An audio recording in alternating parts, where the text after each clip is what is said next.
I mean, as a producer or artist that's coming in with money, and I've had a lot of people come to me and say, bro, I just spent 5,000 here, I spent 10,000 here, and nothing happened. I just spent 40,000 here, nothing happened. I didn't, bro, I'm the hardest rapper, bro.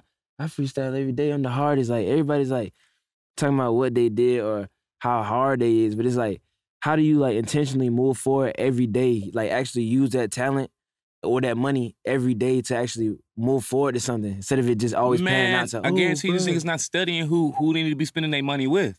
You know what I'm trying to say? Number one. That's number one. Like, nigga, it's so many niggas, it's so many snares and traps on the way to this shit. It's so many niggas that would take your money and promise you janky promoters. You know what I'm saying? Some niggas that will promise you the world. But you gotta do your background checks. And not just that, but you gotta go to the real markets that really facilitate that shit, like a Miami or Atlanta or LA or New York. I feel like if you spending money in no other market than that, you bullshitting. Like, you don't need to be spending money back home. Because the thing about niggas back home, they dick ride. If I'm from Houston, right? They dick ride out of towners all the time. So why not become an out of towner? You know what I'm trying to say? Like Travis Scott, we never saw Travis Scott in Houston. Not one bit. Not ever. You know what I'm saying? The nigga was in LA fucking with Mike Dean, doing what he had to do, spend his money where he had to go spend his money at. You know what I'm saying? For real, bro. We never saw Travis Scott. We saw Meg every now and then, but Meg was not out in the clubs, hanging out with motherfuckers, trying to, you know what I'm saying? She got her circle, got her team, got her shit right, got her bread up, and went to the markets where she needed to come. She came out here. She really first blew up out here before she blew up back home in Houston. Being 100 with you. She was fucking my nigga Hot Rod, who does a lot of shit out here, been moving around and shit. Be breaking a lot of artists. Shout out to Hot Rod. He do a lot of breaking for a lot of artists out of town and shit. He amazing. But you gotta know who to spend your money with, bro. And you gotta, like I said, you gotta surround yourself with people who genuinely love you and want to see you really make it, bro. Like I said, if you're not spending your money in them four main markets that's doing music shit, you're wasting your fucking time, bro. And like I said, don't get caught up in trying to impress motherfuckers back home because the motherfuckers don't give a fuck, bro. And that's when envy develops. Niggas get to hating. And if a motherfucker see you every day, that means you're accessible and it depreciates your value. That's why I don't go back to Houston all the time. If I do go to, if I go to Houston, niggas won't even know. I'll be kicking with my kids. I might do some shit, but I'm not gonna go to Houston all the time because if a nigga wanna book me, you can be like, well, shit, we see John all the time in the club. Why should I pay him to do a walkthrough? Same thing with these rappers. You know what I'm saying? Don't get caught up in that shit. Like, don't get me wrong. Pull up on DJs. Fuck with them. And if you really want to be smart, take these niggas out to dinner. Don't get, like, I see so many motherfuckers be mad at DJ for not playing this record, but do you even know this motherfucker personally? Right. You don't. You didn't even try to. You know, this nigga meet motherfuckers every day and want to get him to play his records. That shit tires them niggas out.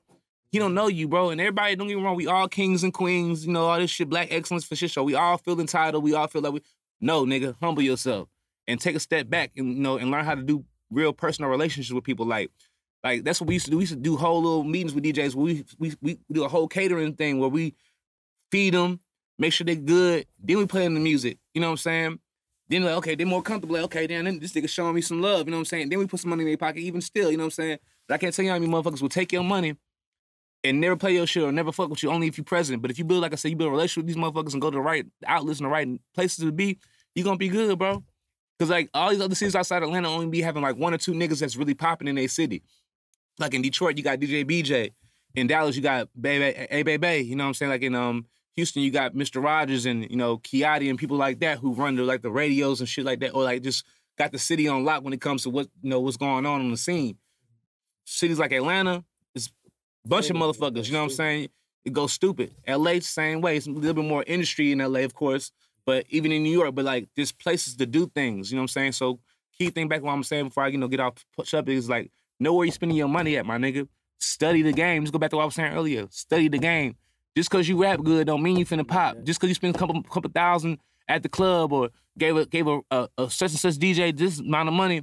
And here's another thing, bro. Don't get impatient with the process. A motherfucker will drop us. These motherfuckers be dropping whole projects. You don't even know who the fuck he is. Like, y'all gotta stop doing that shit. Like, bro, pick a song and ride that bitch out for a year, bro. Like for real. Like your song is like a billboard, bro. Or like you know, like a hood ornament on the car. Like, you gotta ride that shit out till that product sells. And once people get comfortable with you and who you are, then you can give them something else.